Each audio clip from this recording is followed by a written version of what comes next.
আসসালামু আলাইকুম। রাত পোহালেই তোমাদের মেডিকেল ভর্তি পরীক্ষা। সো তোমাদের আজকের আগের দিনে আমার কিছু পরামর্শ থাকবে তোমাদের জন্য। আজকের রাত এবং কালকের হল পরিস্থিতি নিয়ে একটু কথা বলবো। সো প্রথমে আমি আজকে বলবো, তোমরা বেশি রাত করে জাগবা না। আজকে যা পড়ছো এতদিনে ওইটুকুই জাস্ট রিভিশন দিয়ে তোমরা আজকে 11টা বা 12টার মধ্যেই ঘুমানোর চেষ্টা করবা, ঠিক আছে? কারণ প্রপার একটা ঘুম দরকার তোমাদের আজকে। অনেক টেনশন কাজ করবে, কিন্তু তারপরেও তোমাকে চেষ্টা করতে হবে ঘুমাইতে। এবং ঘুমানোর আগে অবশ্যই তোমরা তোমাদের কালকের ফাইলটা চেক করবা। ফাইলের ভিতরে তোমার প্রবেশপত্র, 2 নাম্বার হচ্ছে তোমার এইচএসসি রেজিস্ট্রেশন কার্ডটা নিবা, তারপর 2টা কলম নিবা, যেরকম তোমাকে মেডিকেল ভর্তি পরীক্ষায় ইনস্ট্রাকশন দেওয়া হয়েছে ওই হিসেবে নিবা। আর অবশ্যই ফাইলটা তোমরা এরকম একটা ট্রান্সপারেন্ট হচ্ছে একটা ফাইলে নিবা, যেন বাহির থেকে বোঝা যায় যে তোমার ভিতরে কি একটা অ্যাডমিট কার্ড আছে বা তোমার ভিতরে কলম আছে। কারণ অনেক সময় হচ্ছে তোমার ট্রান্সপারেন্ট না থাকলে অনেক সময় অ্যালাউ করে না। এবং কোনো ঘড়ি বা কোনো ডিভাইস কোনো কিছুই তোমরা নিয়ে যাবে না।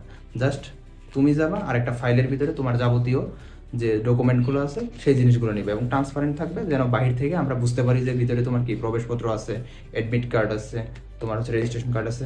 বুঝা গেছে? তো এই জিনিসটা তোমরা আগের দিন রাতেই সব কিছু গুছিয়ে রাখবা, গুছিয়ে রেখে ঘুম দিবা। এবং তোমরা ঘুম থেকে উঠে সকালবেলা ফজরের নামাজ পড়বা, ফজরের নামাজ পড়ে আল্লাহর কাছে চাবা কিছু, চাওয়ার পরে তোমরা তোমাদের মানে যার যেটা প্রয়োজন বা যেভাবে তোমরা পারো রিভিশন করবা, ঠিক আছে? রিভিশন করার ক্ষেত্রে তোমরা অবশ্যই চেষ্টা করবা, ধরো যে অনুসরণী প্রশ্নগুলো একটু লাস্ট মুহূর্তে দেখার, তারপর ইংলিশের ক্ষেত্রে বিসিএস প্রশ্নগুলো দেখার, ঠিক আছে? কারণ সকালবেলা ওঠার পরে তোমার এরকম কোনো সুযোগ হবে না, খুব কম টাইমই সুযোগ পাবা, 1 ঘন্টা 1.5 ঘন্টা যতটুকুই পারো। এই সময়টাতে তুমি তোমার মতো যে পড়াটা তুমি লাস্ট মুহূর্তে পড়তে চাও সেই জিনিসটা পড়ে রাখতে পারো। পরে তোমরা হচ্ছে আগে আগে রওনা দিবা, কারণ দেখো কালকে মেডিকেল ভর্তি পরীক্ষা, সব জায়গায় কিন্তু প্রচুর জ্যাম থাকবে। তাই তোমরা হলে আগে আগে যাওয়ার চেষ্টা করবা, কারণ পরবর্তীতে যখন তুমি জ্যামে পড়বা তখন তোমার আরও প্রেশার কাজ করবে, যে মনে হয় পরীক্ষা শুরু হয়ে যাবে না, মনে হয় আমি যেতে পারবো না, ঠিক আছে? এরকম অনেক কিন্তু তোমার মধ্যে একটা আতঙ্কের সৃষ্টি হবে। তাই সকাল সকাল যাওয়ার চেষ্টা করবা, কারণ আজকের দিনে সবাই দেখবা যে পরীক্ষা দিতে আসতেছে, অভিভাবক সহ তোমার গাড়ি একদম অনেক জ্যাম থাকবে। তাই তোমরা 8টা 8:30টার মধ্যে হলের কাছাকাছি থাকার চেষ্টা করবে, তাহলে তোমরা একটা মোটামুটি সেফ জোনে, ঠিক আছে? সো এইটা। এবং তারপরে আমি তোমাদেরকে হলের পরিস্থিতি নিয়ে একটু বলতে চাই। ধরো হলে যাওয়ার পরে তোমরা দেখতে পাবা সবাই মোটামুটি হলে পৌঁছায় গেছে, দেখবার একটা থমথমে একটা পরিবেশ। কিন্তু এই থমথমে পরিবেশ বা এই ভীতিকর একটা পরিস্থিতিকে তোমাকে কিন্তু ভয় পাওয়া যাবে না, কারণ তুমি জানো তুমি পারবা, তোমার মধ্যে সেই কনফিডেন্স আছে। কিন্তু তুমি সেই পরিস্থিতি দেখে যদি প্যানিক অ্যাটাক হও, তাহলে কিন্তু তোমার পরীক্ষা অনেক খারাপ হবে, ঠিক আছে? এই জিনিসটা কনফিডেন্স রাখবা যে আমি পারবো এবং আমাকে ভয় পাওয়া যাবে না, এই জিনিসটা একটু এনশিওর করবা। আর দেখো, মেডিকেল ভর্তি পরীক্ষায় তোমাকে 5 মিনিট আগে প্রশ্ন দেবে, বা কোনো কোনো সেন্টারে হচ্ছে যে ঘন্টা দেওয়ার পরে প্রশ্ন দেবে, সেটা বিষয় না। কিন্তু তোমাকে অবশ্যই কয়েকটা জিনিস মাথায় রাখতে হবে প্রশ্ন দাগানোর ক্ষেত্রে। কিভাবে তুমি বা পরীক্ষাটা হচ্ছে নিয়ন্ত্রণ করবা, এটা তোমাকে, ঠিক আছে? কারণ তুমি যদি প্যানিক হয়ে যাও তাহলে কিন্তু তুমি দাগাতে গিয়ে ভুল করবা, তোমার রোল রেজিস্ট্রেশন এগুলো পূরণ করতে ভুল করবা। এগুলো কিন্তু অনেক ইম্পর্টেন্ট বিষয়। তুমি অনেক ভালো পরীক্ষা দিলা, বাট এই জিনিসগুলো তোমার সব কিছু কী হয়ে গেলো, ভুল থাকলো, তখন কিন্তু তোমার রেজাল্ট আসবে না। তাই দেখো, তোমাদের জন্য আমি একটা হচ্ছে অনুরূপ একটা প্রশ্ন রাখছি। মেডিকেল ভর্তি পরীক্ষার প্রশ্নটা মোটামুটি এই টাইপেরই হয়, ঠিক আছে? যে এই পাশে তোমার হচ্ছে নাম, রোল, রেজিস্ট্রেশন, তারপরে তোমার হচ্ছে ক্যান্ডিডেট নেম থাকে, ডেট থাকে, এই জিনিসগুলো ফিল আপ করতে হয়। আর তার পাশ থেকেই কিন্তু আমাদের হচ্ছে কোশ্চেনগুলো শুরু হয়, যে এইভাবে কোশ্চেনগুলো তোমার এইভাবে 50টা এই পাশে থাকে, বাকিগুলো এই পাশে থাকে, এবং পিছনে হচ্ছে নির্দেশনাগুলো লেখা থাকে এই পাশে, ঠিক আছে? তোমাকে যেভাবে ইনস্ট্রাকশন দিবে ইনভিজিলেটরগুলো, তোমরা সেভাবেই কিন্তু ফলো করবা। ওনারা আরেকটা জিনিস খেয়াল রাখবা, এই যে 2 পাশে এটা কিন্তু একটা ভাঁজ থাকে, এইভাবে একটা ভাঁজ থাকে। তোমাকে যদি এটা কাটতে বলে তুমি শুধুমাত্র তখনই কাটবা, কিন্তু যদি না কাটতে বলে তাহলে কাটবা না, কারণ অনেক সময় কাটতে না করে। আর এখন ম্যাক্সিমাম ক্ষেত্রে তোমাকে কাটতে দিবে আর কি, তাহলে তুমি এটা কেটে ফেলবা। আর অবশ্যই তুমি এখানে চেক করবে, দেখো উপরের দিকে একটা কোড নাম্বার থাকবে, যেটা সেট কোড। তোমার এই কোডের সাথে তোমার পরীক্ষা প্রশ্নের একটা কোড থাকবে, এই জিনিসটা প্রথমে হচ্ছে মিলাই নিবা, নেওয়ার পরে হচ্ছে তুমি হচ্ছে কেটে ফেলবে এটা। এবং নাম, রোল, রেজিস্ট্রেশন সব একদম সুন্দর মতো ভরাট করবে, ঠিক আছে? রোল লেখবা, রোল লেখার পরে প্রত্যেকটা মিলাই মিলাই দেখবা যে তোমার কোনটার নিচে কোনটা ভরাট করতে হবে, ঠিক আছে? এইভাবে সুন্দর মতো ভরাট করবে। এবং ভরাট করার শেষে তোমার এখানে এখানে অনেক কিছুই নাই, তোমার প্রথমে থাকবে ক্যান্ডিডেট নেম থাকবে, এরপর ডেট থাকবে, তোমার একটা সিগনেচার থাকবে। আর সিগনেচারের ক্ষেত্রে আমি বলবো ছোট্ট একটা সিগনেচার দিবা, যেমন তোমার নামের তোমার শর্ট ফর্মটা তুমি ইউজ করবা, বুঝতে পারছো? কারণ ফুল ফর্ম দিলে তোমার কি হবে, তুমি জায়গাটা হচ্ছে এইভাবে তোমার এই দেখো এইটুকু একটা জায়গা, তুমি যদি এখন ফুল ফর্ম লিখতে চাও তখন কিন্তু তুমি ফুল ফর্মটা লিখতে পারবে না।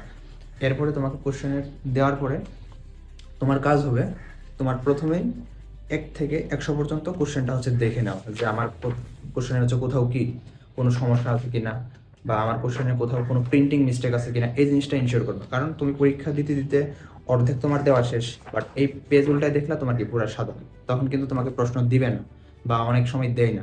এই জন্য একটু খেয়াল রাখবা যে তোমার সব কিছু কি প্রিন্ট ঠিক আছে কিনা, তোমার কোশ্চেন 1 থেকে 100টায় আসছে কিনা, ঠিক আছে? এই জিনিসগুলো একটু মাথায় রেখে তুমি পরীক্ষাটা শুরু করবা। আর আরেকটা বিষয় আমি বলবো যে পরীক্ষার ক্ষেত্রে তোমরা এমসিকিউ কিভাবে ভরাট করবা। এমসিকিউ ভরাট করার ক্ষেত্রে তোমরা একটা জিনিস অবলম্বন করবা। দেখো, প্রশ্ন কিন্তু মোটামুটি 2 থেকে 3 ক্যাটাগরির টাইপের হবে। একটা একদম ইজি হবে, যেটা সবাই পারবে, এরকম 50% প্রশ্ন থাকবে যেটা তুমি সব কিছু পারবে। আর কিছু প্রশ্ন থাকবে একটু টাফ, আর কিছু থাকবে একটু আরও টাফ, মানে যেগুলো একটু তুমি অনেকেই পারবে না এই টাইপের। এখন তুমি প্রশ্ন দাগানোর সময় অবশ্যই মানে একদম যখন তুমি একটা জিনিস পারতেছো না ওইটা দাগাইতে যাবা না। প্রথমে ধরো তুমি দাগাচ্ছ 1 2 এভাবে তুমি পারতেছো, 3 পারতেছো না, ঠিক আছে, ফাঁকা রাখো আস্তে, এভাবে তুমি প্রথম রাউন্ড শেষ করবে, একদম 100 পর্যন্ত চলে যাবে। সেকেন্ডলি, তুমি যে জিনিসগুলো পারো নাই সেই জিনিসগুলো নিয়ে কাজ করবা। আর অবশ্যই দেখো একটা জিনিস, তুমি যখন একটা প্রশ্ন পারবা না, এই প্রশ্নটা কি করবে জানো? ধরো সাপোজ, ধরো এখানে আমি হচ্ছে 1 পারছি, 2 পারছি, 3 পারছি, 4 পারছি, বাট হচ্ছে 5 পারিনি। তুমি কি করবা? 5 এইভাবে একটা গোল দাগ দিয়ে রাখবা। এইভাবে গোল দাগ দিলে কি হবে, তুমি যখন অনেকগুলো প্রশ্ন দাগায় ফেলবা তখন তুমি খুঁজতে হেল্প হবে যে আমি কোনটা দাগাই নাই। তখন দেখবে যে তোমার গোল গোল করা যে অংশগুলো আছে, যেমন আমি 5 পারি নাই, 8 পারি নাই, 11 পারি নাই, তখন এইগুলো আমার চোখে পড়বে যে আমি আমার ওএমআরে এই প্রশ্নগুলো দাগাই নাই। তখন তুমি সহজে আইডেন্টিফাই করতে পারবে। তখন আরেকটা বিষয়, যখন তোমার একটা জিনিস সেকেন্ডলি যখন তুমি না পারার প্রশ্নগুলো দেখতেছো, ধরো তুমি এখন 5 নাম্বারটা দেখতেছো, এর আগে পারো নাই, কিন্তু এই সময় এসে হঠাৎ করে কি তোমার মনে পড়ে গেছে বা তুমি পারতেছো, সেই ক্ষেত্রে তুমি কি করবা? 5 ধরো দাগিয়ে ফেলছো, এখন তো তুমি বুঝতে অসুবিধা হবে যে আমি কোনটা দাগাইলাম আর কোনটা হচ্ছে আমি রেখে দিলাম। যখন 5 তোমার কমপ্লিট, তখন কি আস্তে করে একটা দাগ দিয়ে দিবা।